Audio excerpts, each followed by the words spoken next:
There are an estimated 300 million companies in the world today. That's 300 million brands. Some brands as big as Apple and Coca-Cola, others as small as a one-person business. With so many brands in the world, it's getting harder to create and find a unique name. So how do you create a great brand name? How can you play and win the name game? You start with 3 steps. First, select what type of name you want. There are 7 different categories of names, and pretty much every brand in the world falls within one of these 7 categories. Eponymous names like Disney and Burberry work by embodying the vision and beliefs of their founders. These names are okay if you're feeling lazy or just have a big ego. Adidas is more unique. It's derived from Adi Dassler, the company's founder. And Tesla wasn't created by Nikola Tesla. He died in 1943, but the name is an homage to Tesla's electrical engineering achievements. Descriptive names like American Airlines and the Home Depot work by telling you exactly what the company does, but these names can be a mouthful and are much harder to own and protect. Acronyms like GE and BP are just shorthand versions of descriptive names. Some acronyms are more strategic. Kentucky Fried Chicken switched to KFC because fried chicken didn't sound too healthy. And the Hong Kong and Shanghai Bank changed to HSBC to help the bank expand globally. Real words like Uber and Slack are ripped right out of a dictionary and suggest attributes or benefits. Uber literally means an outstanding example, so it works well for a company with big, broad, bold ambitions beyond ride-hailing. Now, real words might seem like good ideas, but in a world of 300 million companies, it's getting harder to find a name. It's hard to find any real words left in a dictionary. Composite names like Facebook and Ray-Ban are created by gluing 2 words together. These names have a kind of 1-2 punch and can be really memorable. Because it's so hard to find real words, companies like Kleenex and Pinterest have invented names by changing, adding, or removing letters for impact. Now, invented names can be highly unique, but if you're not careful, they can start to sound like pharmaceutical drugs, or worse, the name of a sofa from IKEA. Associative names work by reflecting imagery and meaning back to the brand.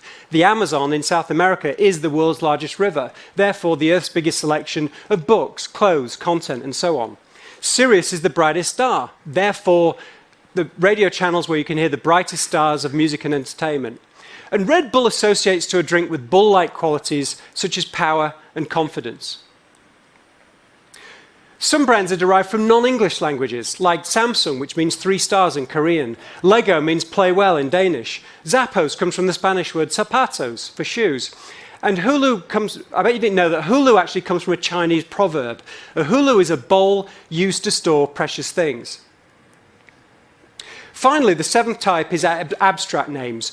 Names like Rolex and Kodak. These names have no intrinsic meaning, but instead rely on the power of phonetics to create really powerful brand names. Okay, so once you've decided what type of name you want, you need to decide what you want the name to say. And look, of course, it's tempting to create names that talk about who created them, or what you do, or where you operate. But the best brand names don't describe. They stand for a big idea, ones that translates into emotional appeal. Nike is about winning. GoPro is about heroism. Apple is about simplicity and usability. And Google comes from the math term. That's a 1 with 100 zeros after it. So that really big number helps support the company's really big original vision to organize the world's information.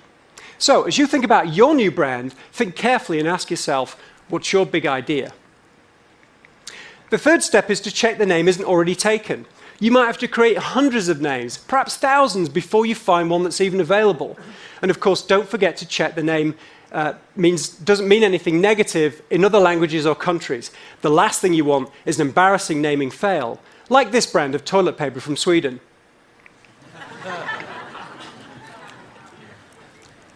Finally, a few words about Alphabet. The parent company of Google and now one of the world's most valuable companies.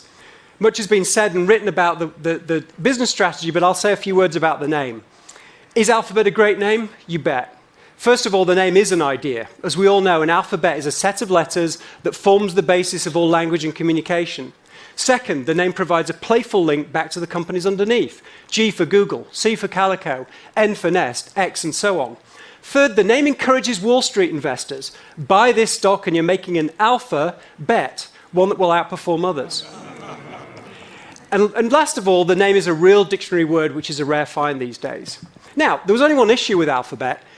Car company BMW owned the URL alphabet.com. But here's the thing. Owning the .com doesn't matter as much these days, now that we find stuff through Google search and we connect with brands through social media and smartphone apps. So Alphabet, the company, forgot about alphabet.com and instead found a shorter and more unique web address, abc.xyz. Thank you.